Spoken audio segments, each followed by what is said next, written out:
Podemos começar? Vamos.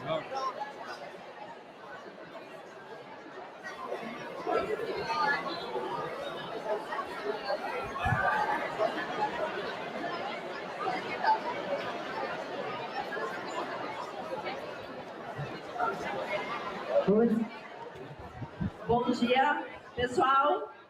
Gostaria de convidar.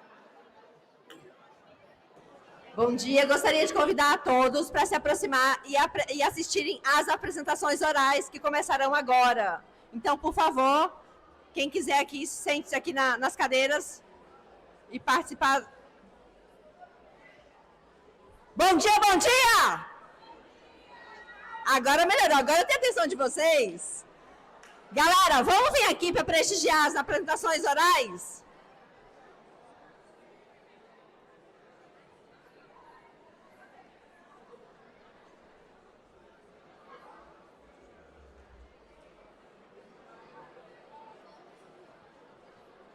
Iniciando as nossas apresentações, nós convidamos o projeto Conhecendo a CEPEM e a ILUM Escola de Ciências. Por favor.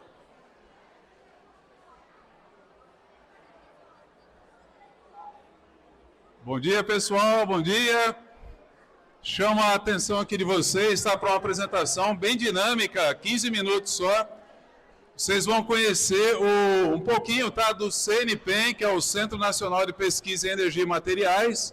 Fica em Campinas, é o terceiro maior centro do mundo. E é lá também que está localizado os famosos Sirius, o acelerador de partículas. Vou também explicar para vocês, vocês que estão aqui finalizando o ensino médio principalmente, para vocês conhecerem a ILUM, a Escola de Ciência, tá? É a única escola de ciência e um acelerador de partículas do mundo, tá? Certo, pessoal? Vocês estão me ouvindo aí de trás, ó? Estão ouvindo? Tudo bem? Vamos lá.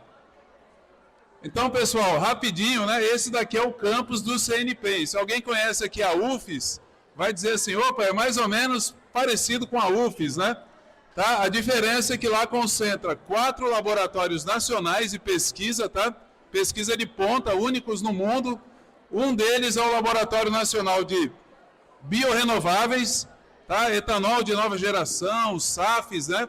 Que é o combustível sustentável, feito de resíduo, feito de bagaço de coco, de cana-de-açúcar, né?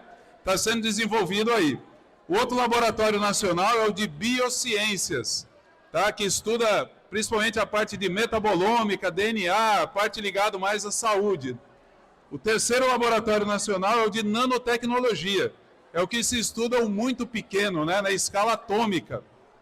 E o quarto é o famoso, né, Laboratório Nacional de Luz Síncrotron, também conhecido como Sirius, que é o melhor laboratório de pesquisa hoje do mundo, tá? Brasileiro, 100% nacional.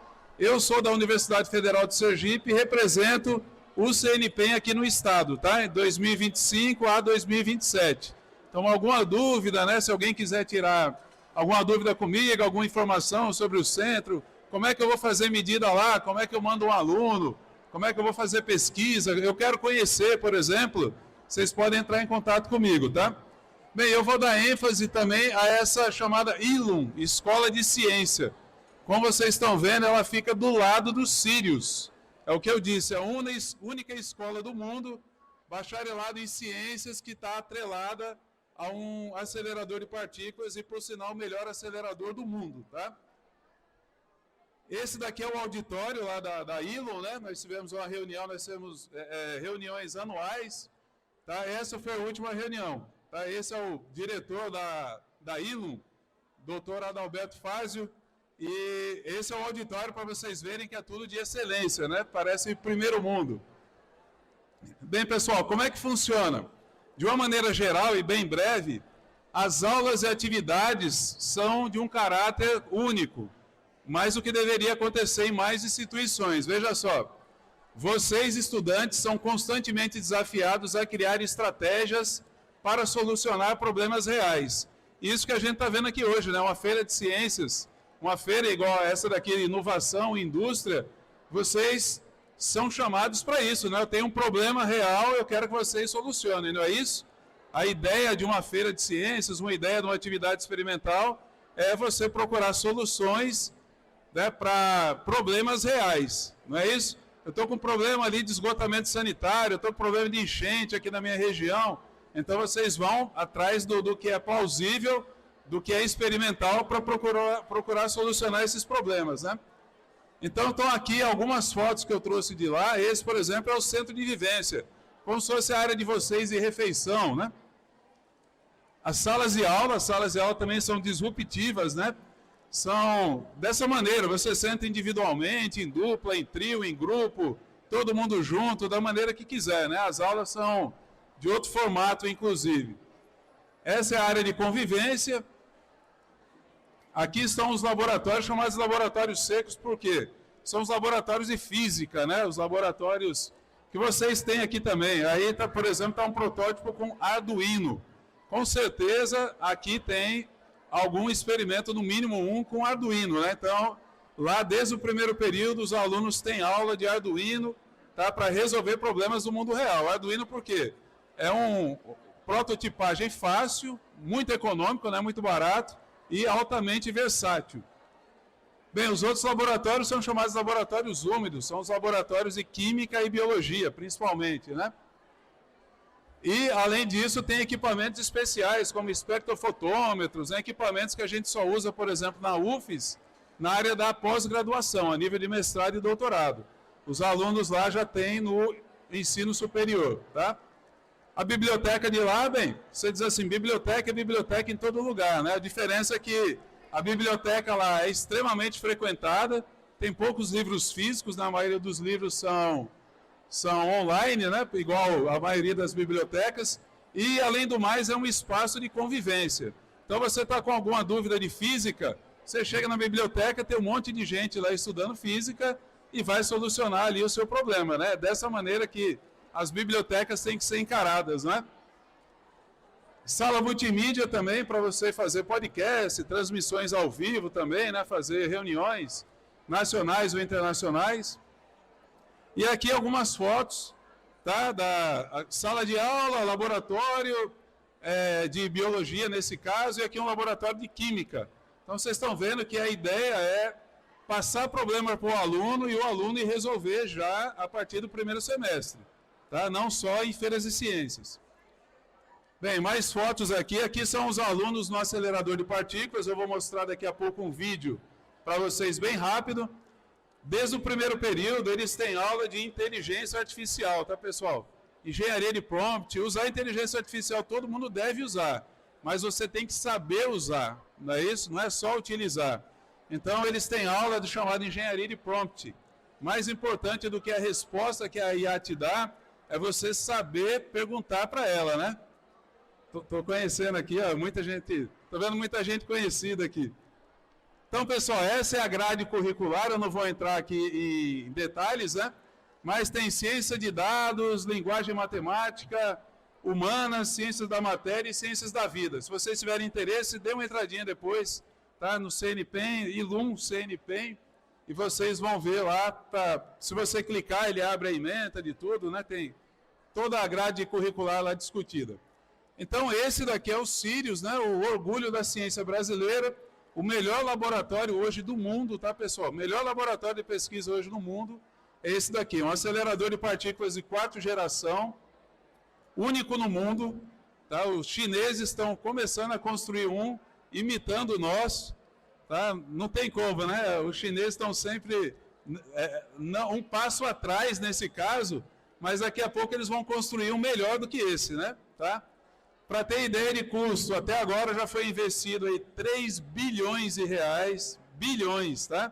De reais, mas tornou aí o Brasil uma excelência mundial na área de pesquisa, tá? Certo? Então o que vocês veem aqui, aparecendo um braço, né? É tão grande, ele é do tamanho de um estádio para 50 mil pessoas. Tá? Os laboratórios são enormes.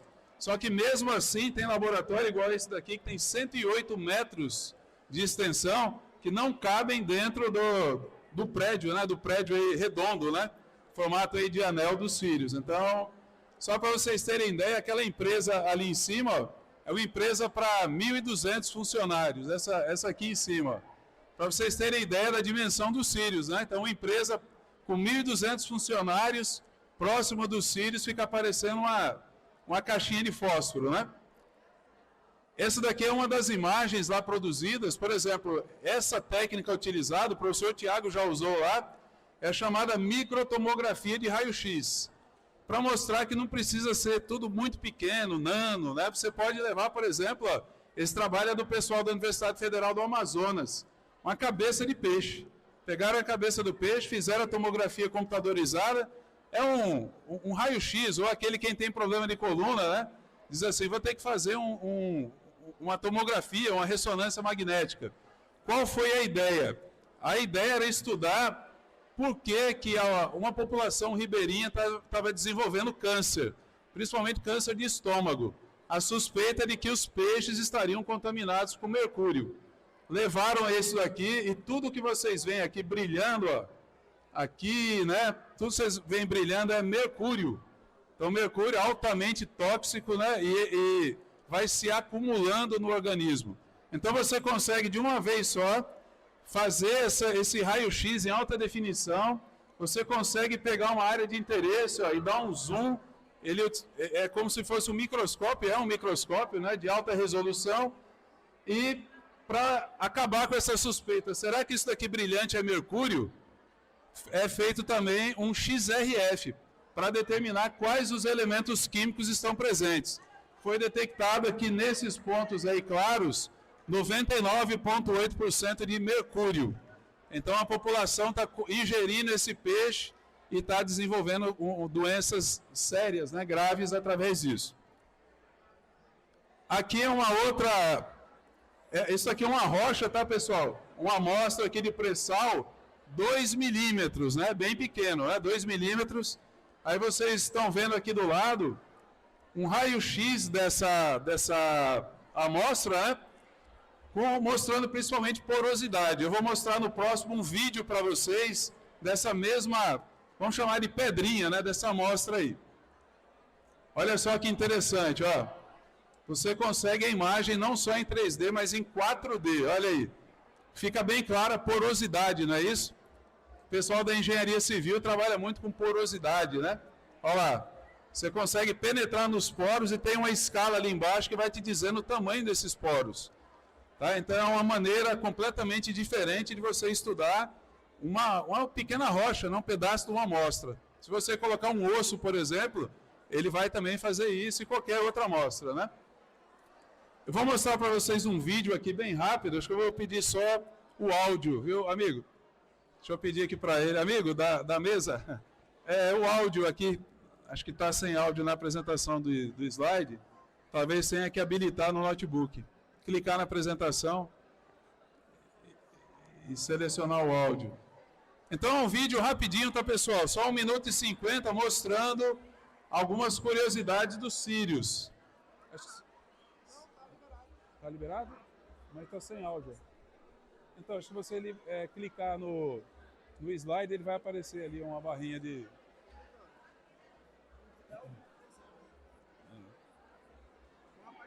Deixa eu voltar. Porque quando eu vou apresentar, e na apresentação eu clico e no próprio PowerPoint ele...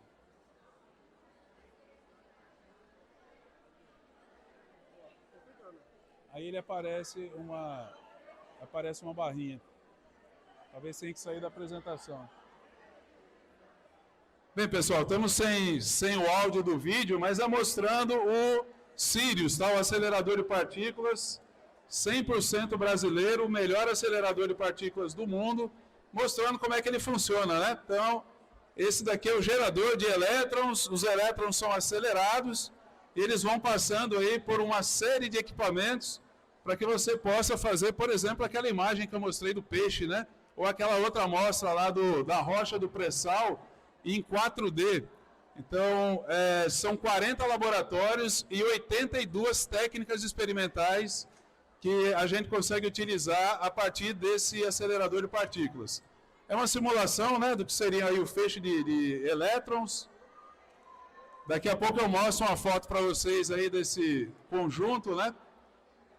Aí são vários eletroímãs, tá? Ímãs também permanentes de neodímio que fazem com que você selecione principalmente o comprimento de onda, raio-x, radiação infravermelha, ultravioleta, visível, e você possa utilizar isso nos experimentos. Então, como vocês estão vendo, o acelerador de partículas ele é circular, tá? E esses laboratórios vão pegando aí cada parte, né, dessa frequência que é gerada e vai fazendo as suas medidas, né? Por exemplo, DRX, XRF, imagens, né? Vocês viram ali que tem várias imagens também, através de raio-x. E o feixe ele é dividido, né? Vocês estão vendo a representação aí. Ele é dividido em várias dessas linhas, são 40 linhas no total. Olha lá, vocês, alunos do ensino médio e do superior, né, lembram bem da senoide? Tá? Então, aquilo ali é uma chamada cavidade ressonante, que faz com que ela vibre em um determinado comprimento de onda, uma determinada frequência. Você coloca a sua amostra lá no porta-amostras, essa radiação incide na sua amostra e a interação vai te dar o resultado que você quer, né? Seja ele difração de raio-x, uma imagem, né? Um XRF para você determinar os elementos químicos. E a grande vantagem é que você pode fazer mais de uma técnica no mesmo momento, tá? Então tá aí, esse é o maior laboratório de pesquisa do mundo hoje, nacional, tá? Brasileiro, localizado lá em Campinas, olha aí, faz medidas desde o infravermelho até os chamados raios-x duros. Tá? Lá do peixe, por exemplo, utilizou os chamados raios-x moles, né? Porque é uma frequência menor para não destruir a amostra, né? Bem, aí está tecnologia nacional, tá? Esses motores, eletroímãs, ímãs, são da indústria brasileira WEG, né? Uma parceria com o CNPEM, para que a tecnologia seja desenvolvida no Brasil e fique no Brasil, tá? Utilize no Brasil. Por exemplo, olha aí, o que pode se fazer, né? Vai desde a indústria, comércio, estudo de vírus, tá? Painéis solares mais eficientes. Então, uma nova gama de materiais estão sendo desenvolvidos lá no CNPEM, tá? O Centro Nacional de Pesquisa em Energia e Materiais, tá, pessoal? Bem, então eles trabalham com saúde, energias renováveis, materiais renováveis, agricultura, tecnologias quânticas. Bem, todas as áreas que vocês pensarem, tá? Eles trabalham, tá? Ciência com luz síncrotron, micro e nanofabricação, fabrica sensores dedicados. Então, para tudo o CNPEM tem uma solução, né? Essa daqui é uma foto real, tá? Que eu tirei agora na última visita. Para vocês terem ideia disso, né? Tem 460 metros de comprimento, né? Esse anel dos Sírios. Aqui é dentro dos Sírios, é o que eu falei para vocês, é do tamanho de um estádio de 50 mil pessoas, né? Um estádio de futebol. Aqui é uma representação, tá vendo? Como se fosse o feixe de elétrons sendo desviado, né? Cada um vai lá para o seu respectivo laboratório, são 40, igual eu disse. Aqui temos uma linha de luz, olha só, chamada de condições extremas de pressão e temperatura. Então, quem é da área vai saber o que eu estou falando aqui, que é um negócio absurdo, olha só. Parece um submarino, é enorme essa linha, tem mais de 40 metros, né? Pessoal, vejam só, a pressão que se consegue chegar até 300 gigapascal, tá? A pressão estimada no núcleo da Terra é 320 gigapascal. E a temperatura, olha só, sai desde 4 Kelvin, né? 269 abaixo de zero, até 5.000 graus Celsius. Tá? Então você pode colocar a sua amostra e dizer, ó, eu quero que saia da temperatura ambiente para menos 200, por exemplo. Depois eu quero que vá para 1.000, 1.500, 5.000 graus. E você vai estudar o comportamento da sua amostra, né? Em função da temperatura ou em função também da pressão, ou os dois, né? Bem, isso daqui é uma foto, né, por exemplo, a linha de DRX. Está aqui essa linha Mogno, também é uma sergipana que toma conta, tá, de Itabaiana. A Valéria fez física aqui, mestrado e doutorado aqui na UFES. E aí está para vocês terem uma ideia do que é, um robozinho. Você coloca 300 amostras, tá, aqui, e ele pega a sua amostra, faz a medida, acaba a amostra, ele tira, vai e pega outra, então você alimenta ele e sai lá fazer outra coisa, vai lá para o computador e ele fica fazendo essas medidas para vocês, tá? Para ter ideia, um equipamento muito bom demora 8 minutos. Esse demora 18 segundos para você fazer uma medida. Então, por isso que tem que ter o robô, né? Porque senão você vai no banheiro, deixou de fazer 20, 30 medidas, né? Então, é tudo automatizado, tá? Tecnologia nacional. Bem, esses são alguns resultados, né? Lá, por exemplo, uma difração de raio-x, aumentando a temperatura, transições de fase, o pessoal da química usa muito, da farmácia também, tá? Um outro estudo aqui para determinar a estrutura do seu material em função da temperatura, tá? Aqui ó, são vários DRX, você consegue fazer 200, 300 DRX em 1 hora, então é muito rápido, né? Muito versátil. Aqui, por exemplo, é o microscópio, tá? Eu vou mostrar para vocês algumas imagens interessantes de microscopia eletrônica. Olha, por exemplo, essa. Você olha isso e não tem ideia, parece uma amostra de sangue, né? Não parece sangue, alguma coisa desse tipo? Isso daqui é uma amostra de uma liga de alumínio, tá? Então você tem aqui alumínio em vermelho, você tem titânio aqui ó, em verde, e em azul você tem cobalto. Então, só para vocês terem uma ideia, né? Antigamente, microscopia eletrônica era preto, branco e tons de cinza. Hoje você já consegue ter microscopias dessa maneira. Aqui, por exemplo, é uma célula tumoral. É um estudo que está sendo desenvolvido lá para combater o câncer.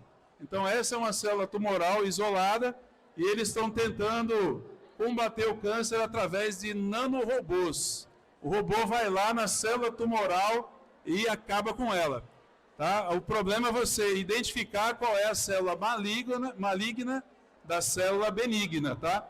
Então, por isso que eles estão primeiro fazendo um mapeamento das células tumorais para, com inteligência artificial, fazer com que os robôs combatam as células malignas. Tá? Bem, pessoal, estou encerrando para vocês, está mostrando que o CNPEM é para mim, que sou representante aqui no Estado, para quem é professor da UFSC, que eu estou vendo aqui, né? Professor do IFES, professor do Estado, você que é aluno, quer estudar lá, quer conhecer, professor Tiago é frequentador lá, assíduo, né, Tiago? Então, usem o CNPEM. Então, se você for passear em São Paulo, entre em contato comigo, eu consigo para você lá um passaporte para você entrar, para conhecer tudo isso pessoalmente, tá bom? Pessoal, muito obrigado, parabéns aí pela feira, tá? Obrigado pela atenção.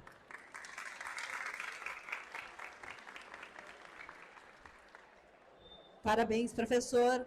E aproveitando o gancho, gente, o IFES é a instituição representante para selecionar projetos para o supercomputador Santos Dumont. Então, em breve a gente vai estar lançando editais para estar selecionando projetos para estarem rodando lá suas pesquisas no Santos Dumont. Bom, dando continuidade aos nossos trabalhos, eu gostaria de chamar aqui a equipe do trabalho pré-tratamento de bagaço de cana para extração de lignina e produção de biomateriais. Por favor, palmas para eles.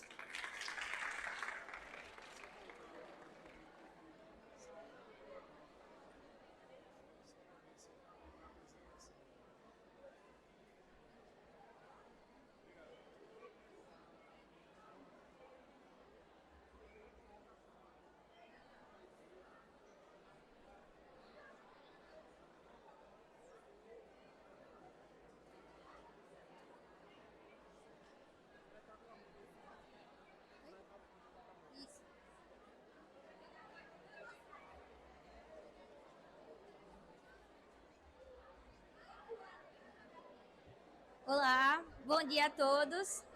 Eu me chamo Evelyn Suiane, sou estudante do curso de Engenharia de Produção na Universidade Federal de Sergipe, do campus de inovação aqui de Estância.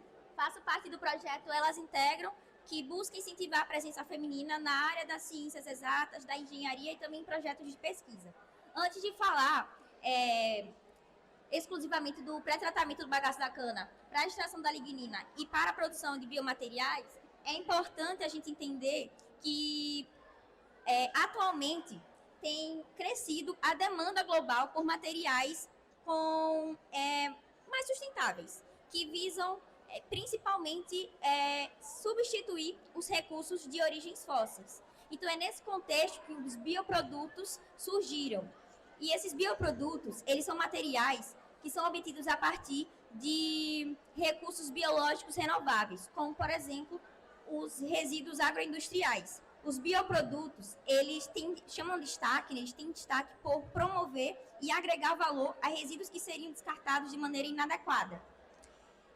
E os bioprodutos, eles chamam a atenção e eles se caracterizam porque eles dão importância e fortalecem os princípios da economia circular, uma vez que eles diminuem a geração de resíduos e também reutilizam os recursos de maneira eficiente para o desenvolvimento de soluções sustentáveis. E o porquê que a gente decide utilizar o bagaço da cana-de-açúcar? O bagaço da cana-de-açúcar, ele é um resíduo agroindustrial amplamente disponível no Brasil. Existe um dado, segundo a Companhia Nacional de Abastecimento, cerca de 199 milhões de toneladas de bagaço de cana-de-açúcar são produzidos durante as safras de todos os anos. O bagaço da cana-de-açúcar, ele é composto por celulose, hemicelulose e lignina, que são materiais que conferem boa resistência e flexibilidade às fibras. Porém, existe um pequeno problema, que é a questão da presença da lignina, que ela atua como uma barreira protetora das fibras. Então, é necessário o pré-tratamento dessa fibra para que a gente consiga ter uma maior acessibilidade e tornar esse bagaço da cana acessível para tecnologias sustentáveis. Aqui são algumas etapas do procedimento do nosso estudo. Então, primeiro a gente coletou o bagaço da cana-de-açúcar, que é disponível. Acho que todo mundo aqui já foi naquelas barraquinhas de pastel e tinha lá aquele bagaço de cana, que provavelmente foi descartado de maneira inadequada. Então, a gente levou para o laboratório, fez toda a limpeza, a secagem dessa biomassa e começamos o pré-tratamento com o hidróxido de sódio. Após 24 horas, nós fizemos a lavagem das fibras para ter a neutralização. Após, a gente colocou na imersão de chá de cravo, que atua como antifúngico natural. Depois desse processo, houve a secagem e o armazenamento para a gente poder fazer as análises e também analisar as possíveis aplicações desse bagaço da cana. Aqui são algumas imagens de todo o processo. E para promover essa modificação estrutural do bagaço da cana-de-açúcar, a gente utilizou o hidróxido de sódio, ou seja, o NaOH, que tem a capacidade de romper com a ligação entre a lignina, a celulose e a hemicelulose. A gente utilizou, com base no artigo de Pires, em 2006, para a gente avaliar as diferentes concentrações. O que foi possível avaliar? Que com o aumento da concentração, houve uma progressão da ruptura da lignina. Ou seja, com 1%, a gente teve uma maior preservação da estrutura das fibras. E com 5%, foi possível analisar que teve uma maior desfibrilização, ou seja, a exposição superficial. Com 3%, a gente alcançou mais o equilíbrio. Teve uma maior desfibrilização, mas também conseguiu preservar a estrutura das fibras. E as possíveis aplicações. Após o pré-tratamento alcalino, foi possível perceber que o bagaço da cana-de-açúcar ele tem uma ampla aplicabilidade em diferentes tecnologias sustentáveis, como, por exemplo, como material filtrante. A partir de estudos feitos com um artigo científico publicado por Jorge em 2022, a gente conseguiu perceber que o bagaço da cana-de-açúcar é uma estrutura muito fibrosa. E após o pré-tratamento, ela aumenta a sua porosidade e também a área superficial, o que capacita ela como um material adsorvente. E como é que foi feito esse teste, essa análise? Através da adsorção com corante de azul de metileno. Bom, outra aplicabilidade é como material de isolante térmico. E esse material de isolante térmico, ele conseguiu, através do estudo publicado por Seton, Matias e Jorge, também em 2022, foi possível analisar que as fibras de bagaço da cana-de-açúcar, ela consegue ter uma baixa condutividade, ou seja, ela pode atuar como isolante térmico. E as contribuições para a sustentabilidade. Quando a gente agrega valor a um resíduo agroindustrial, e coloca ele poderia ser descartado de maneira inadequada, então a gente agrega valor e consegue transformá-lo para que se torne um produto tanto acessível, então a gente consegue reduzir também os impactos que seriam causados pelo seu descarte inadequado. Então ocorre o aproveitamento da biomassa e o desenvolvimento de novos materiais sustentáveis. E as conclusões é que o pré-tratamento alcalino promoveu modificações estruturais nas fibras, o que também promoveu uma aplicabilidade desse material para possíveis produtos sustentáveis. E as diferentes concentrações do hidróxido de sódio provocam diferentes resultados na estruturação das fibras. E o aproveitamento do bagaço da cana-de-açúcar promove, então, uma alternativa que consegue mitigar os impactos ambientais. E obrigada pela atenção de todos.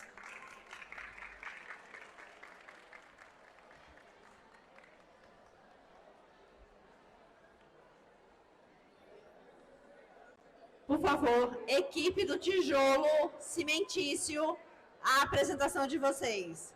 Enquanto eles se organizam, eu gostaria de chamar aqui o projeto Mangue Vivo, Nosso Mangue, Nossa Vida, para apresentar, por favor.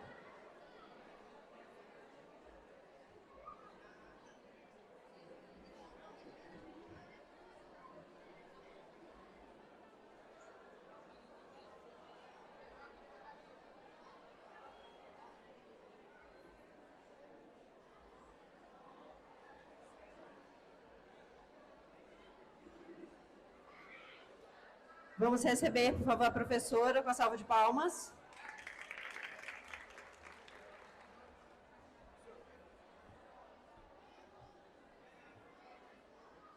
Para passar aqui.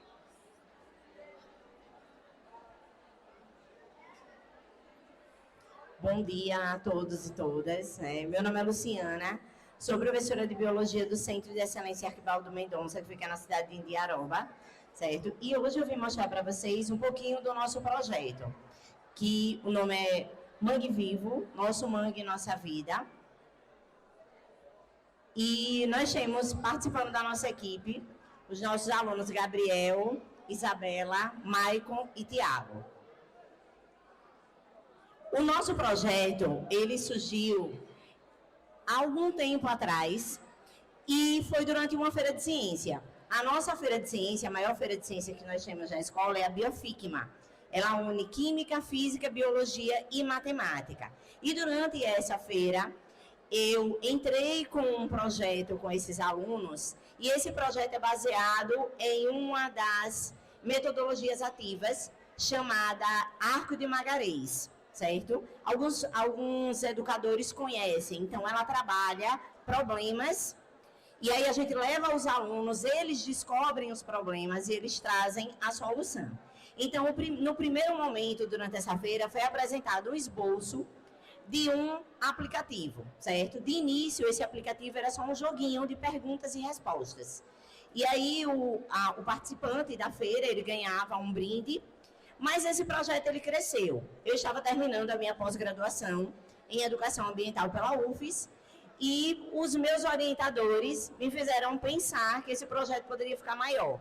Então, no ano seguinte, os meus alunos foram selecionados para participar da Cienarte, que é a Feira de Ciência da UFES, né? Não foi esse grupo que está aqui, foi um grupo que já finalizou o ensino médio. E aí, durante a Feira da UFES, vieram novas alternativas. Por quê? Porque o app, ele se limita apenas ao Android.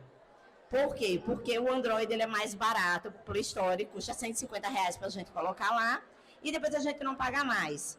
Mas a questão de colocar no iPhone, né, que é mais caro, a gente não conseguiu. Então, durante a feira, nós tivemos a sugestão de criarmos um site, certo?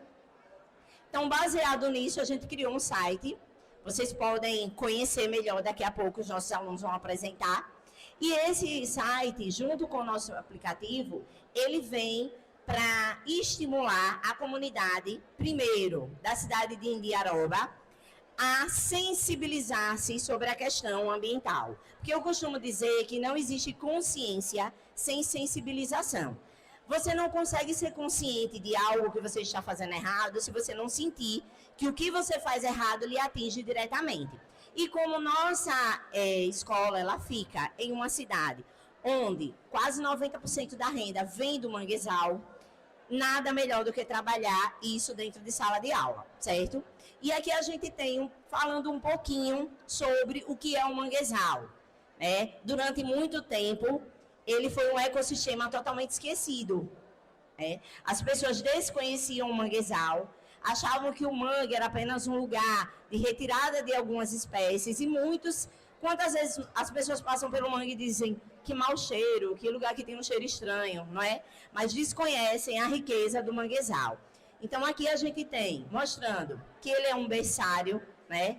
Muitas das espécies usam o manguezal como lugar de desova, um reciclador natural e uma zona de transição. Em Indiaroba, como eu falei no início, nós temos uma identidade ligada ao manguezal. Então, aqui a gente tem alguns dos nossos principais povoados, que é Pontal, Preguiça e Terra Caída, né? Extremamente conhecidos. O Pontal é um local onde se atravessa e você está em outro estado, que é a Bahia, né? E nós temos as nossas catadoras de mangaba, né?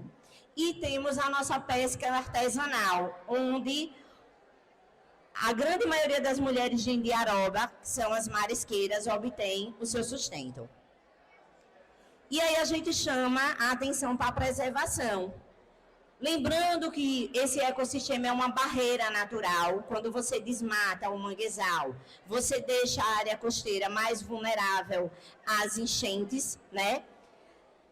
Um aliado climático, regulador de temperatura, né, e captador de carbono. Ele capta 4 vezes mais carbono do que outros ecossistemas e ameaça as nossas raízes.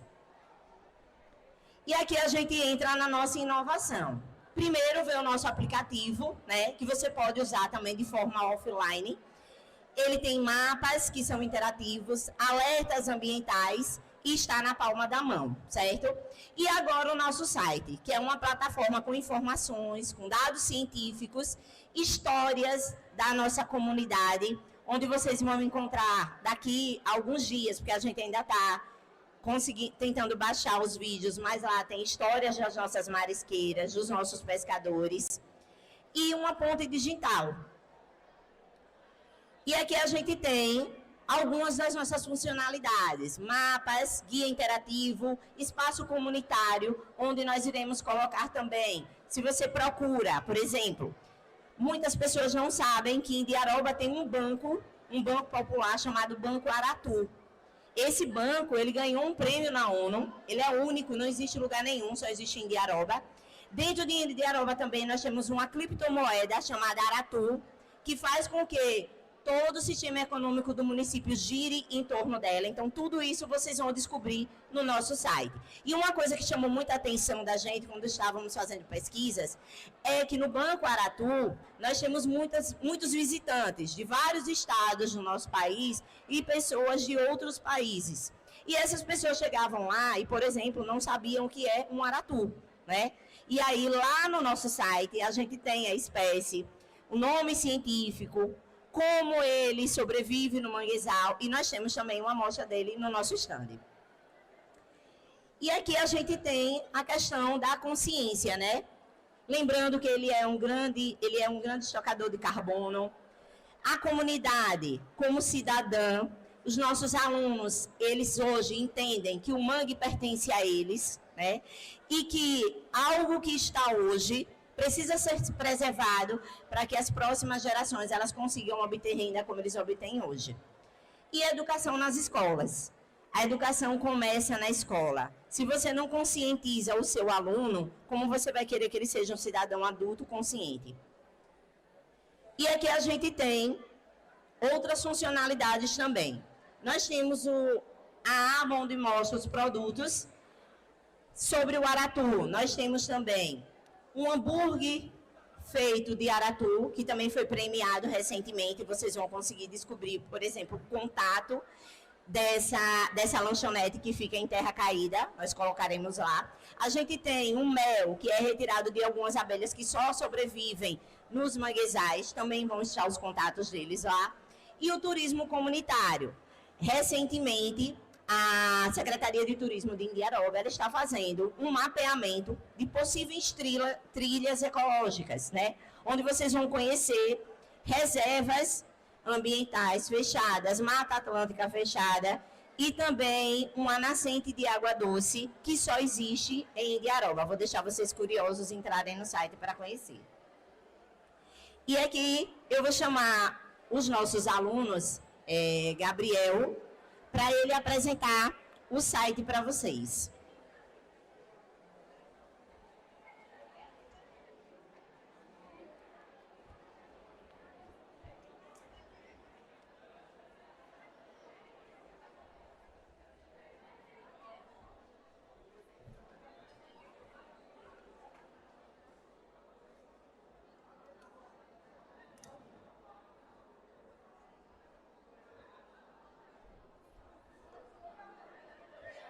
Só enquanto eles colocam aqui, futuramente a gente quer expandir esse projeto não só para Indiaroba, como o nosso país ele é rico em manguezais, nós queremos levar esse projeto para outras cidades também. No site vocês vão encontrar algumas das nossas premiações. Recentemente nós fomos premiados pelo Sebrae, né, no Prêmio Educador Transformador, e ficamos em segundo lugar no estado de Sergipe.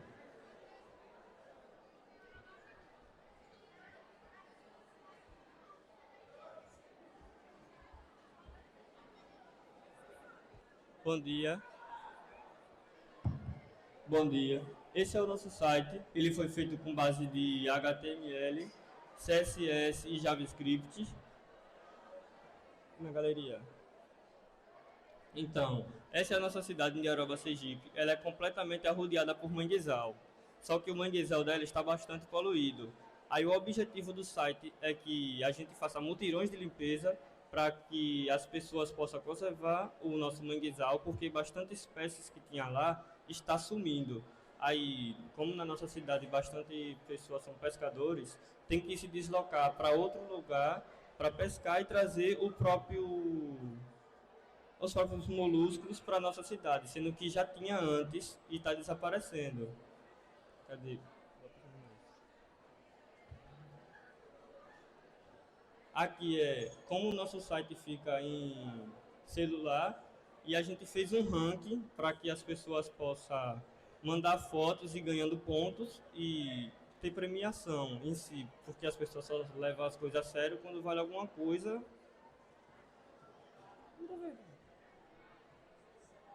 Aqui são as vantagens de preservar o manguezal e os desafios que a gente tem. Aqui é a parcerias que a gente temos parceria com a prefeitura, com a nossa escola, com a população local e com o meio ambiente da nossa prefeitura. E aqui embaixo são as últimas notícias que estão acontecendo sobre o manguezal no Brasil inteiro. Só isso. Sobre a espécie que o nosso aluno citou, é o maçunim. É um pequeno crustáceo, não sei se vocês conhecem, que ele fica enterrado na areia, né? E por conta da poluição dos manguezais, esses crustáceos eles estão sumindo. Então, foi relatado pelas nossas marisqueiras, que futuramente essa entrevista vai estar no site, que hoje existe uma dificuldade maior delas conseguirem esse maçunim naquela região de Indiaroba. Então, elas precisam pegar o barco e ir para outros bancos de areia, porque também existem lugares específicos para eles serem encontrados, para conseguir encontrar o maçunim. O outro também é o nosso aratu, né, que a gente falou desde o início. O aratu também, ele já é muito difícil de ser pescado e elas recentemente estão percebendo que a quantidade está diminuindo. Para vocês terem uma ideia, e quando vocês forem comprar o quebrado de aratu, que eles disserem o valor, não achem caro, porque é muito trabalhoso. Para se fazer 1 quilo de quebrado de aratu, precisa no mínimo de 20 aratus de tamanho médio, quando eles não são tão grandes, né? Então, é um trabalho árduo e muito valioso para essas famílias. Espero que vocês tenham gostado. Visitem o nosso site, tem um QR Code ali no nosso stand e breve nós teremos mais novidades. Obrigada.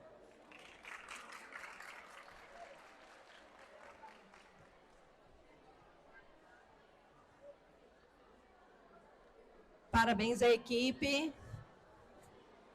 Pessoal do CAEC, queria fazer uma intervenção. Cadê o pessoal do CAEC?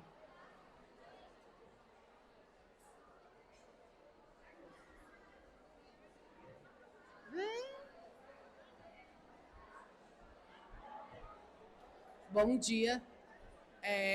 Galera, a gente está sobrevoando com um drone para poder fazer um trabalho pro CAEC. E aí eu queria pedir a ajuda de vocês para a gente poder fazer um olá com o nome do evento. Pode ser? Pessoal, alerta! Preciso da colaboração de todos vocês. O pessoal do CAEC, certo? Do Centro Acadêmico de Engenharia tá sobrevoando aqui o evento com um drone. E a gente está precisando fazer um olá aqui. Preciso da colaboração de vocês. Posso contar com vocês? Agora, galera do CAEC. Vai, grita aí o nome do evento. Toda ele grita o nome do evento. Vem falar o nome do evento. Faz o olá. Vai. O olá. 1, 2, 3. Mas cadê o pessoal? Cadê? Era bom.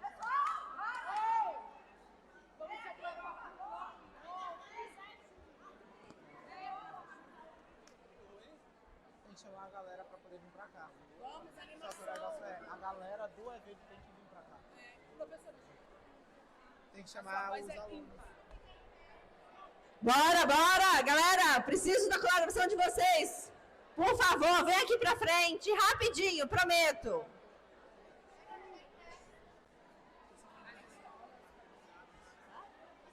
Galera da arquibancada, também aqui. Colaborem com a gente. Os professores de vocês estão vendo. Uma palma, 2 palmas, isso é o máximo.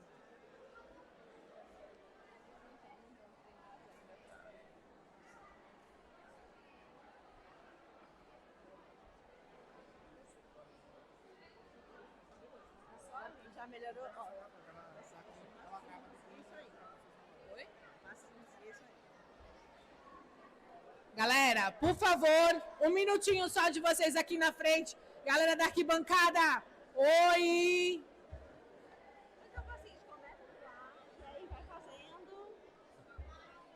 Tem que avisar pra Tata. A gente vai começar pela arquibancada.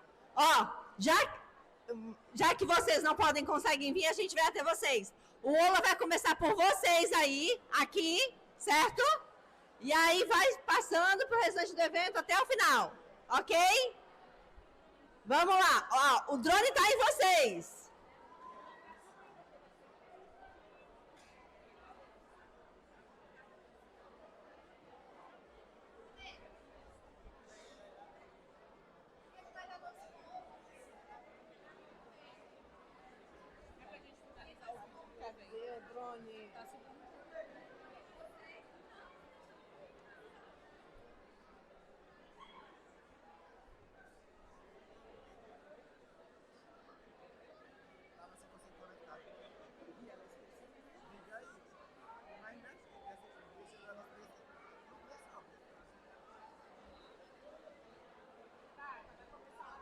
Começando aqui. 2, 3. Olá! Agora, vamos aqui. Agora é o contrário. Vamos começar o nome do evento. FICEST. Começando daqui. 1, 2, 3. FICEST! Valeu, galera. Vocês arrasaram. Obrigada. Agora vamos chamar a equipe Tijolo Cimentício como incorporação de resíduo de concha, uma proposta social para apresentar.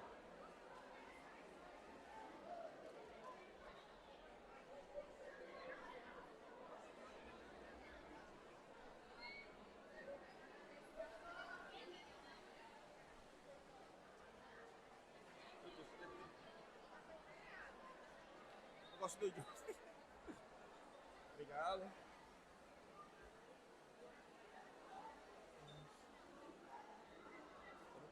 Ah, pode ser mais palavra. Não, começa de novo, começa de novo. Isso não? Pronto. Tá pegando a tela toda? Quando puder, vocês falam aí. Já pode? Bom dia, pessoal. Eu me chamo Thiago dos Santos, sou estudante de engenharia civil aqui do curso do Campus Estância.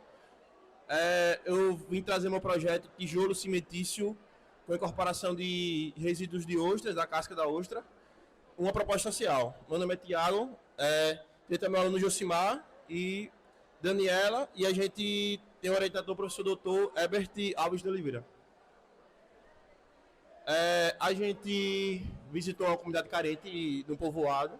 A fonte de renda deles é a pesca, eles vendem peixes, eles pescam moluscos, ostras. A gente percebeu que a parte interna da ostra, que é consumida, é alimento, só que a parte externa, a casca, ela é descartada no meio ambiente, o que causa poluição e prejudica muito o meio ambiente. A gente percebeu também que a gente poderia utilizar a casca da ostra, que é rica em carbonato de cálcio, que é muito utilizado, dá para utilizar ao fazer tijolos, para fazer gesso. É muito utilizado na construção civil. Pronto. Aí a gente foi à visita lá à comunidade. A gente percebeu que é gerada uma quantidade muito grande de 80 quilos de resíduos de ostras por dia. Quais são as propriedades das conchas que a gente pode utilizar? Ela é rica em carbonato de cálcio, calcita. O problema seria que ela é contaminada com matéria orgânica, com raízes, com restos de tronco de árvores, um pouco com solo, e ela é contaminada com NaCl, cloreto de sódio, o que prejudica as propriedades da ostra.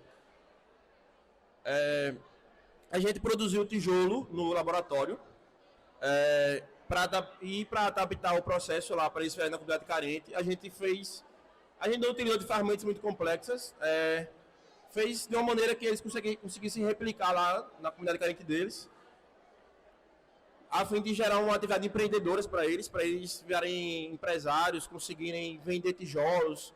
A gente também foi fazer cobogó e muitas das casas desse pessoal são de madeira e não tem muita resistência. A gente também tem a ideia de fazer de tijolos. As conchas, eles deram vários sacos de conchas para a gente. Essas são as conchas. A metodologia a gente foi no laboratório, primeira parte, a gente tem que lavar as conchas. A gente lavou, botou sabão, deixa o tempo de molho, depois a gente coloca na estufa para secar. Eles podem colocar em lonas, usar o calor do sol mesmo. A gente passou com o cilindro Proctor, a gente moeu, passou na peneira 4,8 milímetros. Teve que fazer vários ensaios de densidade, de análise granulométrica, de análise química, preparando as formulações. A gente conforma em formas plásticas. A gente quis fazer no cilindro porque eles podem pegar nem o pilão que vocês falam, o pessoal fala o pilão, só bater com uma pedra, um pedaço de madeira forte para quebrar as ostras. Conforma em formas plásticas, tem que fazer a cura para ativar a propriedade do cimento, cura de 7 a 28 dias. Aí foram feitos vários ensaios, resistência à compressão, absorção de água e durabilidade e densidade aparente. Aqui a gente fez uma análise química das matérias-primas, da areia, do cimento, das conchas. O objetivo é a gente diminuir a quantidade de areia lavada e trocar por concha, porque vai diminuir a quantidade de custo, deixar mais sustentável o tijolo. Dá para perceber que é bem rica em cálcio ali, as conchas.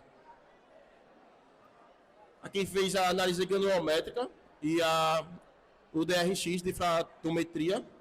A gente percebeu que as conchas são mais leves, que os pós das conchas que a gente usa em pó, passada para 1,18 milímetros, bem fina. Os pós são mais leves do que as areias. A caracterização aí física, a massa específica aparente, massa específica química e o módulo de finura. Dá para perceber que a concha é 0,98 e a areia é 1,65 gramas por centímetro cúbico. Aqui a gente está o valor, um dos mais importantes do cimento, do tijolo, é a resistência mecânica, a compressão e a absorção de água.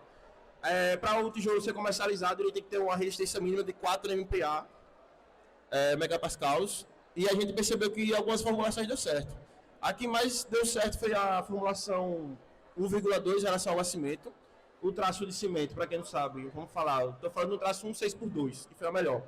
1 significa 1 kg de cimento, 6 significaria 6 kg de areia e 2 kg de ostra. A relação ao cimento 1,2, que significa que se eu tenho 1 kg de cimento, seria 1 litro e 200 ml de água. Foi aqui que a gente atingiu o pico de resistência mecânica, tá? Bem lá em cima, quase 5,5 MPa. A absorção de água também foi satisfatória, passou de 20%. A gente também fez teste de durabilidade, para verificar se realmente vai ser durável o tijolo, se vai poder ficar vários anos aí. E sim, ele se demonstrou eficaz. A gente fez o MEV, que é um ensaio químico, microscopia de varredura eletrônica, e verificou também que é viável utilizar. Aí a conclusão, o reaproveitamento de conchas, ele é uma operação que tem dificuldades, porque tem que diminuir a salinidade, tirar a matéria orgânica, mas é viável, é possível. Já tem vários estudos científicos e a gente já conseguiu comprovar isso aqui em ensaios.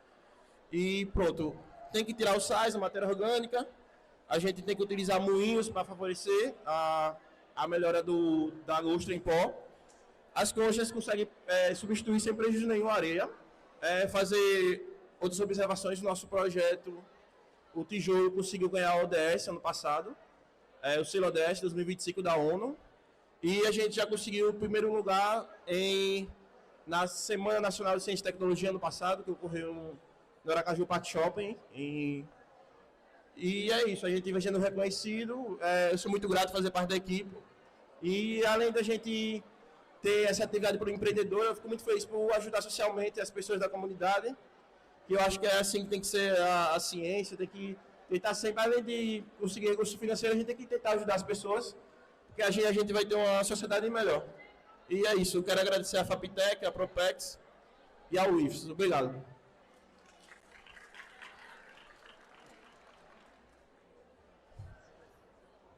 Agora, por favor, a equipe Urbanização Tecnológica Ecopavimento Permear.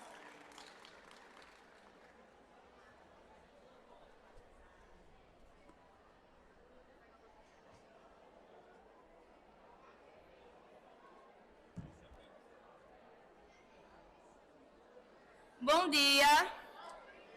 Nós somos do Colégio Estadual Prefeito Anfilófilo Fernandes Viana, mais conhecido como a FEV, lá de Umbaúba. Eu me chamo Eloá, essa é Marina, e nós desenvolvemos o projeto no qual nomeamos como Urbanização Tecnológica Ecopavimento Permeável. Pode passar. A nossa ideia, o nosso projeto, ele surgiu a partir da observação de problemas que são comuns em cidades que estão em expansão, incluindo o nosso município de Umbaúba. Devido ao avanço da urbanização, acaba que as áreas naturais, elas têm sido substituídas por pavimentos que são impermeáveis. E justamente por serem impermeáveis, acaba que a água da chuva ela não consegue ser filtrada, ela não consegue ser absorvida de forma eficiente para que não ocasione os alagamentos. Outro problema também que é muito comum é a questão do descarte inadequado dos resíduos sólidos, dos resíduos que seriam reciclados.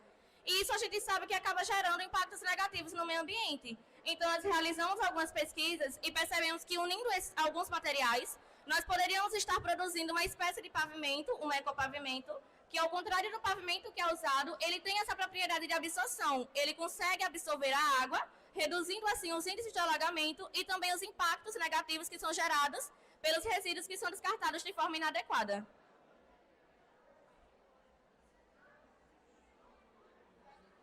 A metodologia do nosso projeto ela é dividida em algumas etapas. A primeira dela consiste na pesquisa e seleção dos materiais que nós iremos utilizar. Nós realmente sentamos e pesquisamos como iríamos utilizar cada um desses materiais. A segunda etapa é a etapa de tratamento desses materiais. Cada um deles passa por um processo para que possamos utilizá-los de melhor forma.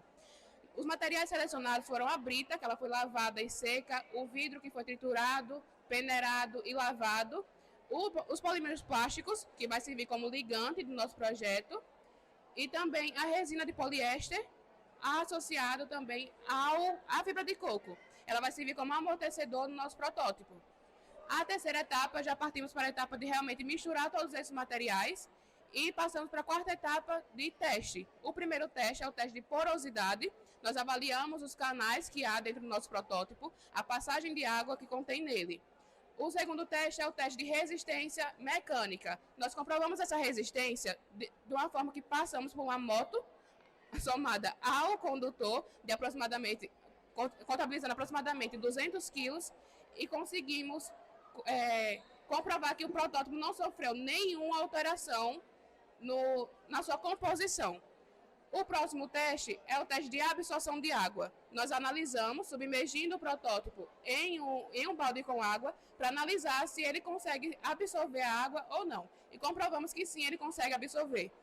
O outro teste é o teste de risco ao toque. Nós comprovamos que, apesar do nosso protótipo conter vidro, ele não apresenta risco algum ao toque humano. Logo após, nós fizemos todos esses testes, comprovamos que o nosso projeto é sim eficiente e não apresenta risco. Ele seria claramente aplicado em grande escala. O último teste é o teste de viabilidade econômica. Atualmente, para produzir 1 metro cúbico com o nosso protótipo, nós gastaríamos basicamente R$ 4.400. Esse valor elevado se dá pela presença da resina. O que acontece? A resina é basicamente o único custo que nós tivemos no nosso projeto. Porém, futuramente nós pretendemos retirar totalmente a resina e usar como ligante apenas os polímeros plásticos, termoplásticos derretidos. O que reduziríamos totalmente o nosso custo, utilizaríamos apenas a mão de obra e o transporte para produzi-lo.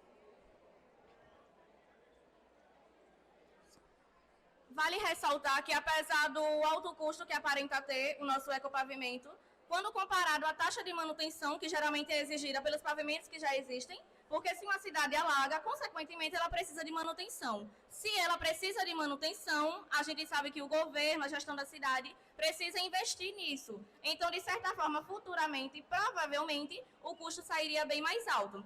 Vale ressaltar também que o nosso projeto atende a alguns Objetivos de Desenvolvimento Sustentável, as ODS, e como Marina falou, nós pretendemos aplicar em larga escala. Obrigada.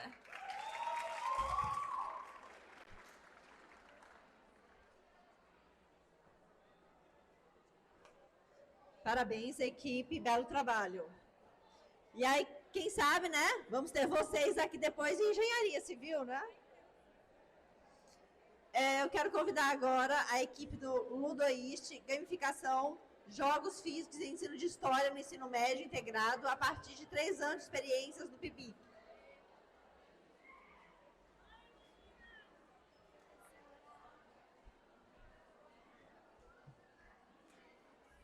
Quando você for passar, o vídeo ele já automaticamente vai soltar. Certo, aqui faz. Ele conta o tempo aqui?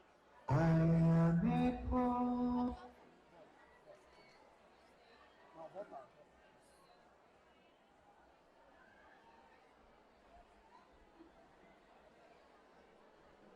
Olá, gente, bom dia.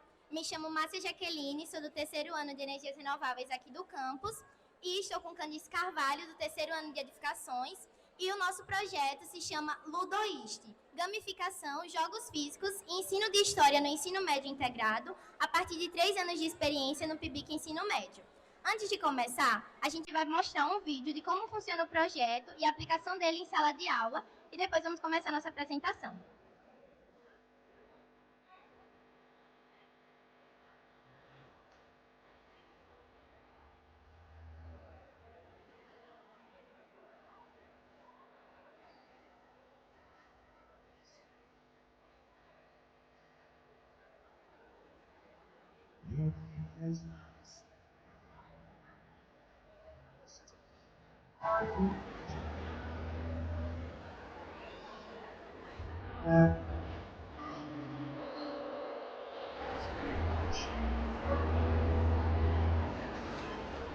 I'm traveling through this world of war.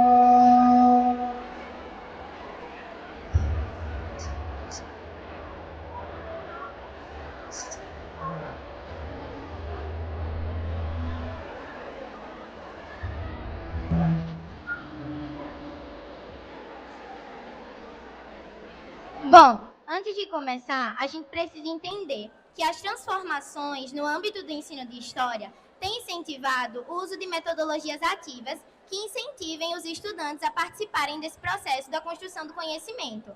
Então, é necessário, a partir dessa necessidade, surge aí a gamificação e os jogos educativos, que vem ganhando um espaço significativo.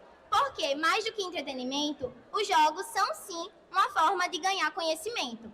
É nesse contexto que surge o projeto Ludoishi, que é um projeto vinculado ao Laboratório de História aqui do IFES Campus Estância. E o nosso objetivo é a criação de jogos físicos educativos para o ensino de história dentro de sala de aula. Quais são os objetivos do nosso projeto? Primeiro, investigar as potencialidades dos jogos no ensino de história, o que é sim comprovado porque eu sou suspeita a falar, mas eu já tive os jogos aplicados na minha sala e realmente a gente aprende muito mais, porque normalmente os jovens, as crianças também acham que história é uma disciplina chata, porque é muita falação, é muita leitura, mas o Ludoishi comprova que história pode sim ser legal, porque nós somos história, tudo ao nosso redor é história, então por que não deixar a história de uma forma mais atrativa e lúdica? Desenvolver jogos físicos com base em temas históricos e patrimoniais, porque nós criamos, ao total do projeto, 14 jogos e todos eles envolveram temas de história geral, história do Brasil e história de Sergipe também. Estimular pesquisas históricas entre os estudantes do ensino médio integrado, porque tanto antes da criação dos jogos a gente faz a pesquisa e para aplicar os jogos também é necessário a pesquisa. Produzir materiais didáticos acessíveis e inovadores e analisar os impactos pedagógicos das experiências desenvolvidas pelo projeto. Com isso, o projeto buscou articular a lucidade, o nome já diz, Ludoishi, a pesquisa científica, porque, como eu falei, a gente tem que pesquisar antes, e o ensino de história. Isso estimulou a participação ativa, ou seja, o protagonismo dos estudantes, porque a gente se sente muito envolvido jogando, porque os jogos são de vários tipos, depois a gente vai mostrar, a interpretação histórica, o trabalho colaborativo, porque os jogos são em equipe também, a aproximação crítica com os temas, ou seja, o pensamento crítico que a gente precisa ter para resolver uma questão daquele jogo, e a aproximação crítica com temas relacionados à história local, ao patrimônio cultural e às múltiplas temporalidades históricas. Ou seja, a gente vê desde as sociedades pré-literárias, a antiga pré-história, até a sociedade contemporânea de hoje e a história de Sergipe também. A metodologia do projeto baseou em metodologias ativas. Como funcionou? A gente tinha as etapas de pesquisa histórica, planejamento pedagógico e a criação prática. Na pesquisa, os alunos, junto com a professora coordenadora, Lorena Campelo, eles participavam de grupos de estudo sobre a pesquisa, pesquisa em artigos científicos, livros, museus e acervos digitais. Após essa pesquisa e esse levantamento bibliográfico, a gente parte para a criação dos jogos realmente. Então, a gente pensa nas regras do jogo, as cartas, como vai funcionar aquele jogo, toda essa parte física do jogo. E, para finalizar, a gente tem a testagem e a prototipagem dos jogos. Então, todos os jogos foram aplicados e testados em sala de aula do ensino médio integrado. Aqui está falando os design e prototipagem dos jogos no Canva com teste de ajustes de jogabilidade. E nós contamos com a participação de alunos bolsistas e com a professora Lorena Campelo. Então, era um trabalho mútuo dos alunos com a professora. Ninguém ficava acima de ninguém.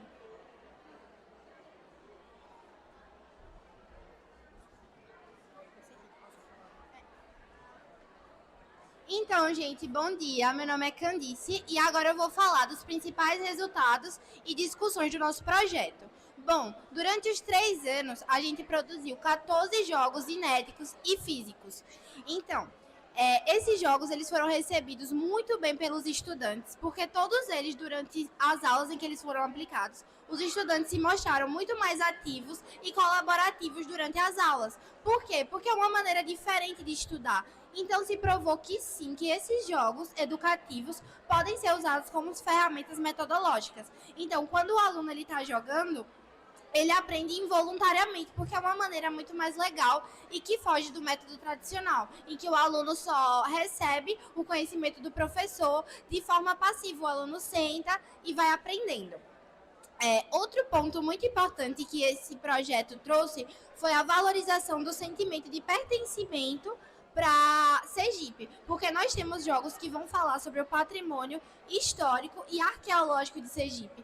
E isso é muito importante, porque a gente sabe que, por conta da carga horária, muitas vezes a gente não tem tempo de debater sobre a nossa cultura. Então, quando a gente traz jogos que vão falar sobre Sergipe, isso contribui para a nossa formação realmente como sergipanos, porque a gente não conhece a nossa própria cultura. Então, esses jogos contribuem para isso. Além disso, outro resultado muito importante que o projeto trouxe foi na questão do protagonismo discente. Por quê? Esses jogos, esses materiais foram feitos com a professora coordenando, mas também com estudantes que eram bolsistas do PIBIC, né? Então, a gente participou de todo o processo de produção, desde a pesquisa até o desenvolvimento de regras, do design. Então, isso permite que o aluno ele se desenvolva bastante. Ele vai desenvolver práticas de autonomia intelectual, ele vai aprender a mexer com ferramentas tecnológicas. E isso é muito importante no contexto que a gente vive de ensino médio integrado, porque a gente precisa fazer uma conexão com todas as matérias, né, atualmente. Agora eu vou mostrar para vocês algumas imagens de quando esses jogos foram praticados em sala de aula. Bom, essas duas imagens aqui, essa e essa, foram quando a professora levou o jogo Jornada dos Naipes, Populismo. E eu acho essa imagem muito interessante porque ela mostra todo mundo, todos os alunos dessa equipe, em conjunto para conseguir solucionar um problema. E isso é muito divertido porque mostra que esses jogos, além de trabalhar o assunto, também contribuem para o trabalho em equipe. Eu também já joguei um jogo de naipe e assim, a aula é muito mais divertida, você aprende de uma maneira muito mais legal, né? A gente sabe que hoje em dia, você focar durante uma aula inteira, às vezes o aluno não consegue. Então, essa é uma forma de instigar a participação dos alunos. Agora eu vou mostrar um vídeo para vocês também. Aqui.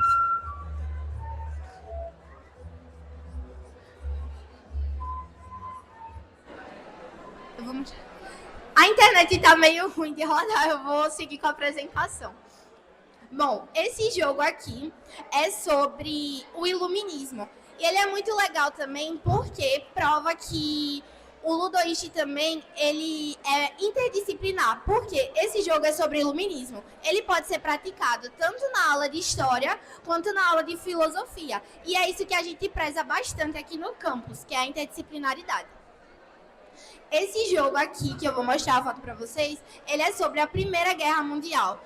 E também é muito importante quando a gente faz jogos sobre assuntos que eu, por exemplo, eu considero difícil, é um assunto extenso. Então, quando você traz jogos assim, torna a aula muito mais dinâmica e torna o aprendizado mais leve para os estudantes. Aqui foi na quarta FACE, em 2024, que a gente apresentou em sala o Ludoist. Esse jogo é sobre sociedades pré-literárias. Para concluir, a gente viu que sim, os jogos, quando eles são feitos de maneira adequada, com pesquisa científica, com coordenação de professor, eles podem ser, sim, usados como metodologias de aprendizagem. Além disso, esse projeto foi muito importante para a formação de estudantes pesquisadores, porque esses bolsistas, eles se desenvolveram muito para produzir, porque a gente pesquisava, a gente ia atrás, corria atrás de fazer ferramentas metodológicas, né, que são esses jogos, de maneira adequada, de maneira bem feita, né? E agora eu vou mostrar mais fotos. Aqui foi na EPT, em Brasília, que a gente levou o Ludoist. Esse jogo aqui, ele é sobre as sociedades pré-literárias, que hoje a gente sabe que a gente não pode chamar mais de pré-história. São sociedades pré-literárias porque invalida todo o processo construtivo que teve na pré-história. Quer dizer, não era história, né? Então é um jogo muito interessante que também é interdisciplinar, que ele une língua portuguesa com história. Esse jogo aqui, que também foi lá em Brasília, na EPT, ele é sobre uma crítica sobre o descobrimento do Brasil. Porque a gente sabe que o Brasil ele não foi descoberto, ele foi invadido. Então é muito importante porque esse jogo faz essa crítica ao colonialismo no Brasil.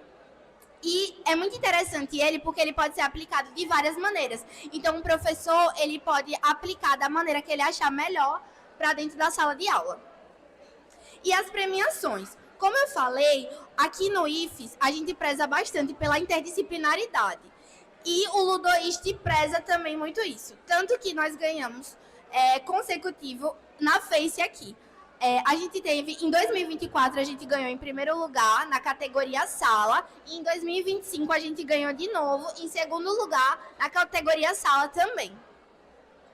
Agora a gente vai mostrar um vídeo também de um jogo para vocês.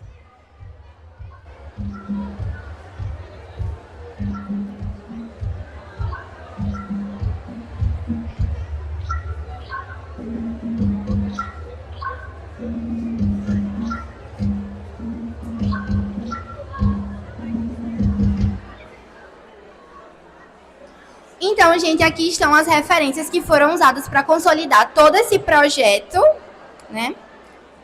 E os agradecimentos. Então, a gente quer agradecer a toda a equipe da Propex, da DPP e da UCNPq pelo apoio do edital do PIBIC Ensino Médio, que possibilitou a participação de estudantes bolsistas nesse projeto, né? Para a gente conseguir realizar todos esses 14 jogos didáticos. E também a gente quer agradecer uma gratidão especial para Augusto Andrade pelo estímulo constante durante toda essa produção. É isso, gente. Obrigada.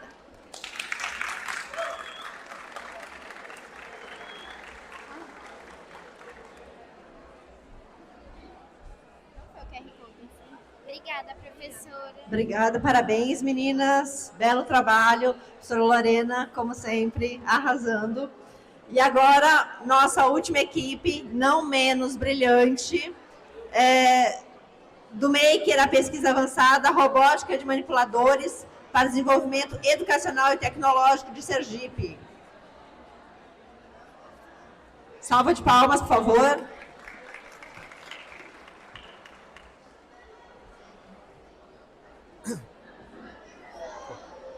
Bom dia a todos. O meu nome é Felipe Cardoso, eu sou o professor coordenador desse projeto. Estou aqui com os alunos Diego Gama e com Sami Cunha para apresentar para vocês o projeto que ele é intitulado do Maker a Pesquisa Avançada, Robótica de Manipuladores para o Desenvolvimento Educacional e Tecnológico de Sergipe. Essa apresentação, quando a gente submeteu esse projeto, a minha ideia era que os alunos mesmos apresentassem, tá? Mas eu comecei a pensar um pouco, principalmente depois do que foi a FISTEST ontem, e eu queria aproveitar esse momento aqui para parabenizar a organização e a idealização desse evento, porque eu acho que é extremamente importante você aproximar o que está sendo feito dentro da nossa instituição, né, dos institutos de pesquisa, com a indústria. Eu acho que muitas vezes a gente desenvolve algo e aquilo fica ali, ciência pela ciência, sem uma aplicação de verdade. E eu acho que aproximar essas duas coisas é essencial, tá? E aí eu quero trazer um pouco de como o nosso projeto ele pode se encaixar nisso e possivelmente construir pontes para a gente aplicar isso aqui em alguma indústria, em alguma coisa aqui dentro do nosso estado para o desenvolvimento tecnológico do nosso ambiente, né? E aí, inicialmente, essa pesquisa ela tem dois focos, né? Que é o foco educacional e o desafio tecnológico. A ideia desse projeto ela surgiu a partir de um problema da indústria mesmo, tá? Um projeto que eu participei em que a gente tinha que controlar robôs manipuladores embaixo d'água para fazer intervenção em parques eólicos offshore. E era muito difícil você controlar esses robôs da forma convencional, que é como se fosse um robozinho pequeno, um boneco, que quando você mexe, o robô mexe lá. Era bem complicado de se fazer isso. Então, a gente pensou na ideia, e se tiver uma câmera, e eu mexo o meu braço aqui, o robô lá longe consegue imitar o meu movimento e eu fazer aquela determinada tarefa. Seria muito mais simples, né? E seria muito mais efetivo. A partir dessa ideia, a gente começou a desenvolver esse projeto. E aqui a gente trouxe dois viés, né? Um para aplicar essa mesma ideia para a educação e um para realmente fazer o desenvolvimento tecnológico. Para Trazendo isso para a nossa realidade, o grande problema é o custo da robótica, né? Principalmente de robôs manipuladores, é algo muito caro. Robôs geralmente são bem caros. Então a gente trouxe para cá uma ideia de fazer isso de forma de baixo custo. Como? Com impressão 3D. A gente constrói nossos próprios robôs e desenvolve toda a tecnologia aqui dentro do Instituto, tá? E aí o que é que a gente tem? A gente tem uma primeira etapa, que é a etapa de desenvolvimento, todo dentro do laboratório, tá? Desenvolvimento Maker. A gente tem a parte da aplicação educacional e a gente tem a parte da pesquisa avançada, que já já a gente vai falar, certo? Falando um pouquinho agora de cada etapa, eu agora vou passar a palavra para os alunos, que eles desenvolveram todo esse projeto. Então, estou coordenando esse projeto, mas ele é todo desenvolvido pelos alunos. Então, eu vou deixar eles apresentarem para vocês agora qual a ideia, como eles desenvolveram isso, e mais para frente a gente volta para a aplicação disso aqui na indústria, tá? Bom dia, pessoal. Como o professor já falou, meu nome é Samir Cunha, faço parte desse projeto como bolsista. Vou estar apresentando as duas primeiras fases do nosso projeto. A primeira fase é a manufatura aditiva e o design aberto. O que é essa fase? É a produção do nosso braço. Tem algumas impressoras 3D no nosso laboratório 8, e com o filamento PLA, que é um tipo de polímero, nós conseguimos imprimir essas peças. Aqui as peças, após a impressão, após elas serem modeladas, e aqui já é o braço montado em pleno funcionamento. É um material barato e por isso a gente consegue... Pode voltar. É um material barato e por isso a gente consegue integrar esse projeto na próxima fase na próxima fase, que é o projeto, a parte educacional. Aqui é um pequeno resumo de como funciona o nosso braço. Tem um cérebro, que é controlado pelo Arduino, que é como se fosse o cérebro do nosso robô. Ele fica na base e ele é programado por uma linguagem C++. Tem alguns músculos que são controlados por outros robôs menores, que são servomotores e microservomotores. E as informações são passadas do cérebro, que é o Arduino, para os músculos, que são servomotores, por meio de fiações. E agora falando um pouco mais da segunda fase do nosso projeto, que é a fase educacional, que é tentar integrar conhecimentos de matemática, física, tecnologia, computação, ciência e engenharia por meio do nosso robô. Normalmente conceitos como trigonometria, seno, cosseno, são coisas que normalmente os estudantes de ensino médio não têm muito interesse. Então a gente faz o quê? A gente dá, por exemplo, o teorema de Pitágoras. Como é dado o tamanho do braço do robô, calcular a dimensão dele no eixo X, no eixo Y. É o que atrai mais a curiosidade do aluno e de uma forma divertida e lúdica, nós conseguimos passar esses conhecimentos de matemática para os alunos. Bom dia, pessoal. Me chamo Diego Gama. Conforme o professor falou, eu vou dar sequência à fala dos meus amigos. Vou levar para a robótica avançada agora. O nosso projeto tinha um cenário onde o robô trabalhava basicamente imitando o outro. E a gente queria evoluir esse processo. Criamos um robô mais aprimorado com controle de gestos através do Kinect, onde permite a gente capturar os movimentos do humano e replicá-los para o robô.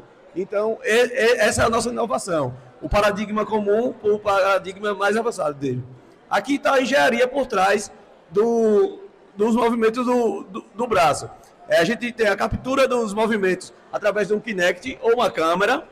E, em seguida, vamos para o processamento computacional, que é feito por bibliotecas terceiros que já existem na própria linguagem lá do C, como o OpenCV. E depois traduzimos isso para coordenadas virtuais, transformando posteriormente em pulsos eletrônicos, PWM. Aqui, na fase de testes, o companheiro Breno, que é um dos membros do projeto, fazendo testes da biblioteca OpenCV com o esqueleto, captando os ângulos do movimento do corpo dele, do braço. Mais testes, o braço emborcado cabeça para baixo, que é simulando como se fosse o movimento do ombro, braço e antebraço, que fica nessa posição.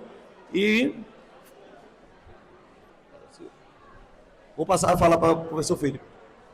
Só para trazer agora, então, vocês viram que a gente teve aqui a parte da pesquisa acadêmica, que Diego acabou de apresentar. A gente teve a parte da capacitação docente, a gente está aplicando essa parte educacional em aulas aqui dentro do Instituto já, então a ideia é que a gente vai capacitar professores para dar aula de matemática usando o nosso robô. A gente já fez várias difusão científica com a própria Feira de Ciências aqui e da Semana Nacional de Ciência e Tecnologia. Aqui são algumas apresentações que a gente fez na Semana Nacional de Ciência e Tecnologia e na Feira de Ciências do Instituto. E aqui um vídeo que mostra para vocês o funcionamento do nosso robô, tá? Inicialmente, ele é desse jeito aqui, ó, que a gente mexe o robozinho pequeno e o robô grande ele começa a imitar o meu movimento.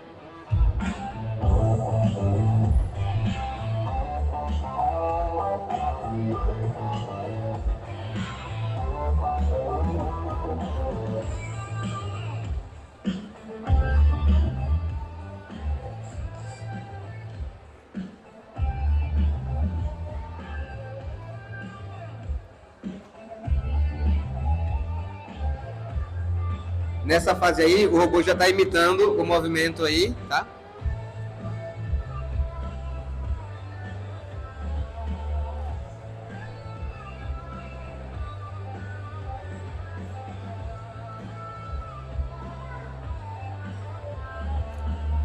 O vídeo está meio travado, tá? Mas o robô consegue imitar de forma bem fluida. Então, a gente tem os alunos aqui durante a Feira de Ciências testando o nosso robô. E aí foi a premiação que a gente ficou, acho que, segundo lugar na Feira de Ciências, daqui. Tá? E esse é o projeto agora, onde a gente pega realmente essa ideia que a gente está fazendo aqui com robôs de baixo custo e aplica realmente em robôs industriais. Esses dois robôs são robôs bastante utilizados na indústria e esses robôs estão imitando ali o meu movimento, tá? Então, a gente está fazendo essa coisa aqui dentro do Instituto, mas a ideia é levar isso para a indústria, a ideia é aplicar isso aqui para facilitar a vida e a produção de muita gente. E aí, trazendo para o nosso contexto aqui, aproveitar que tem muita gente de engenharia civil, e se a gente aplicar isso aí para um guindastre, por exemplo? Então, ao invés do operador estar lá mexendo nas manivelas para controlar um guindastre, e se a pessoa só estiver movimentando o braço e fazendo a tarefa de forma bem mais fácil? Ou uma escavadeira mesmo. Então, a gente pretende dar essa oportunidade de fazer essa parceria, construir pontes entre o que a gente vem desenvolvendo aqui e aplicar isso na indústria de forma a trazer benefícios para a sociedade como um todo, não é isso? Então é isso. Esse é o motor, esse é o que a gente quer como inovação aqui dentro do Instituto. A gente quer alunos construindo, aprimorando o que a gente está desenvolvendo, pegar essa tecnologia, transferir para a rede pública através desses nossos kits de baixo custo, usar continuamente isso aqui para a parte educacional, pegar tudo isso, alimentar os dados para a gente desenvolver pesquisa avançada em robótica e trazer tudo isso como um todo para a sociedade. Então, a gente quer sair agora desse sistema, trazer essa parte também, incluir inteligência artificial, autonomia para o meu robô e expandir, fazer uma expansão curricular para que isso também seja aplicado e que as pessoas possam ver isso desde o ensino médio e até em escolas públicas, tá? Então é isso que a gente tem por hoje e muito obrigado.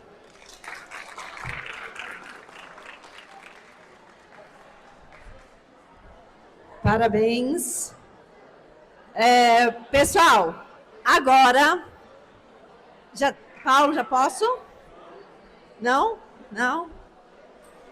Gente, muito obrigada. Dentro de instantes, a gente vai ter uma apresentação aqui e a gente volta 5 minutinhos.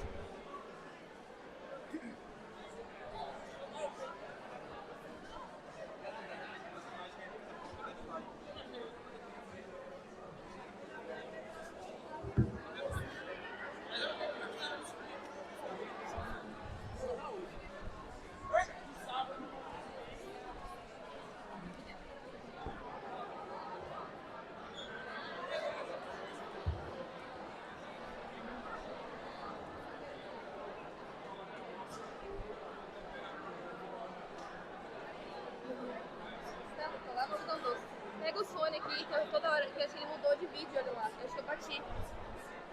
Tá botando algodão doce? Você não viu? É porque eu tenho pão de vários gente. Dando tchauzinho, o pessoal foi dando tchauzinho. Agora deixa lá no algodão doce.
trying to put you in the worst mood.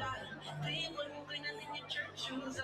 Nothing going to just to hurt you. All red line just to tease you. None of these toys are linked to. Made you who you in the way to. Make me try to you late to. Side bitch, try to you late to. Hustle, you need a centerpiece. Before you miss a tip, couple melodies. Cut out every other skinny pieces. They should get in my face when I leave my bed. You talking money, need a hearing aid. You talking about me, I don't give a shit. Face on the side, I'm taking it late. Switch my cup, I can lay in bed.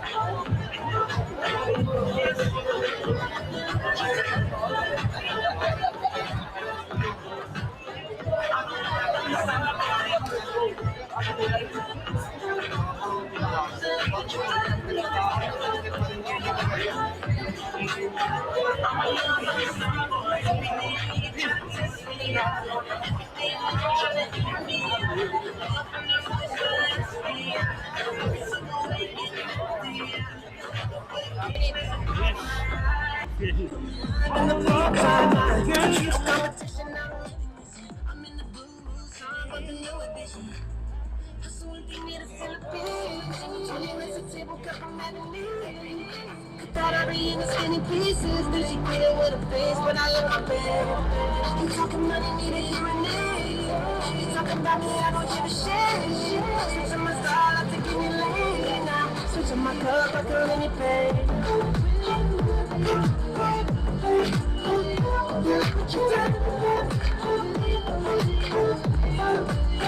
I'm a motherfucking star boy. What you I'm a motherfucking star boy.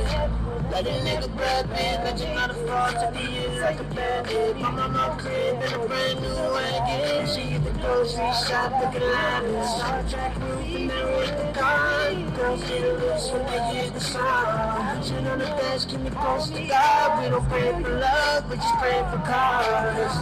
I saw what they need a centerpiece. Only rest the table, couple matinee. Thought I'd be in the skinny pieces. Then she did it with a face, but I love my bed. You talking money, need a hearing aid. You talking about me, I don't give a shit.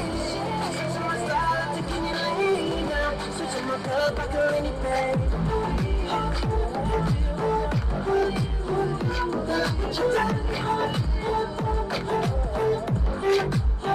I'm a motherfucking star boy. What you done? I'm a motherfucking star boy. What you done? I'm a motherfucking star boy.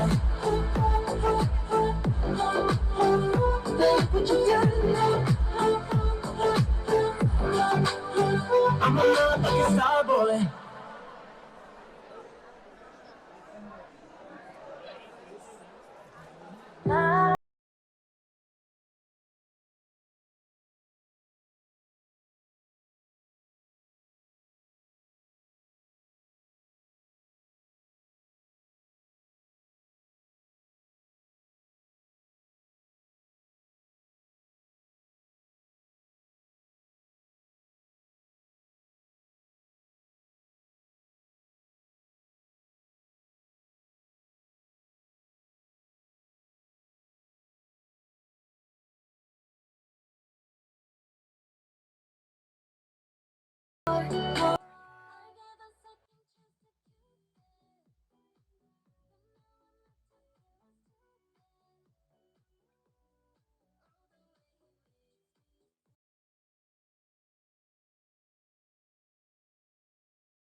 My sleep at night, making myself crazy. Out of my mind, out of my mind.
You'll have to kick him out again.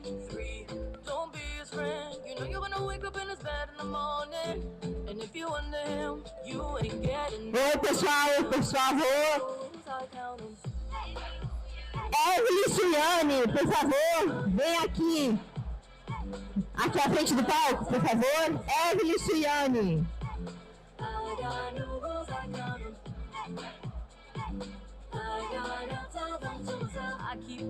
Luciane.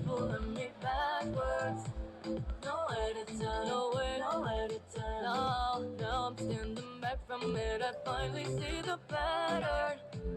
I never learned from my love.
Então, estamos aqui agora com a Evelyn.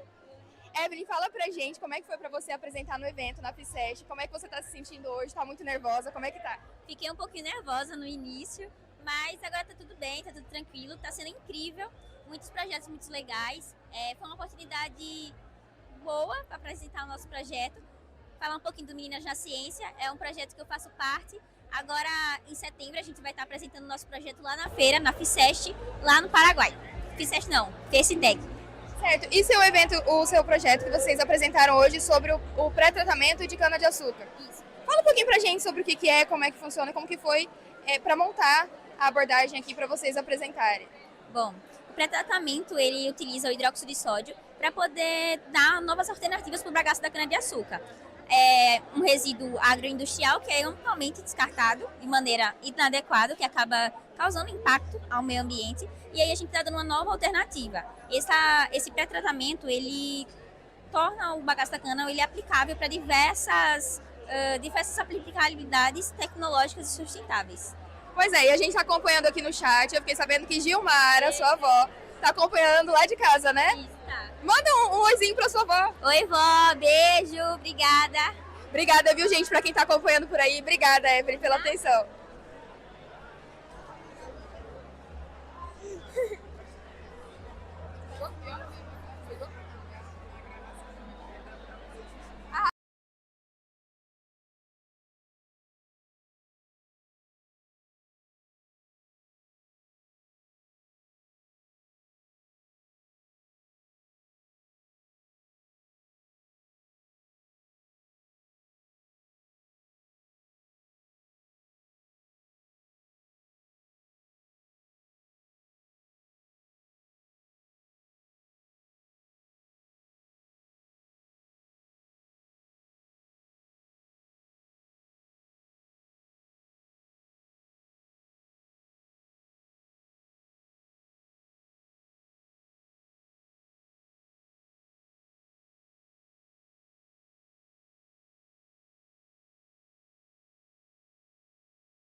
Bom, gente, estamos aqui com o Thiago Remacri, nosso grande organizador do evento.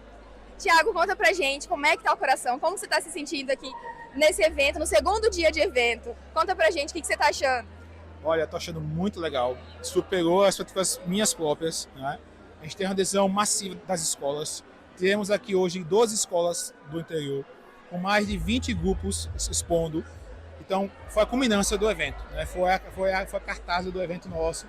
A gente tem aqui escolas fundamental, médio, próprios grupos do Instituto Federal de Sergipe, que vieram, né, se deslocaram para aqui, para a estância, para conhecer. Então, assim, estão se divertindo. E agora a gente vai premiar todos, né? Como é que tá essa apuração dos votos aí? É segredo ainda? Já está aqui, já na mão, já sabemos quem são os melhores, dos melhores. A gente tem a seção, as categorias é pôster, oral e estande, tá? E tivemos escolas, inclusive, que vieram de Aracaju para poder estar aqui presente. O Coese está aqui hoje, o SESI também está aqui hoje. Então, assim, foi um evento que transcendeu a estância, né? E ano que vem estamos aí de novo. Com fé em Deus. Vamos torcer, vamos acompanhando, tá, gente? Obrigada, Thiago. Obrigadão. Sucesso pra gente. Sucesso pra gente.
Bom, estamos aqui com o professor Dr. Cochirã Pereira dos Santos.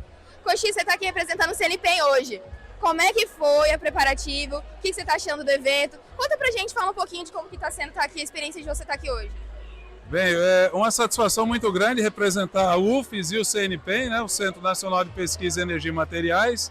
Eu estou surpreso aqui com a FICEST. Apesar de conhecer o IFES, conhecer vários professores, mas o nível de engajamento dos alunos está excelente.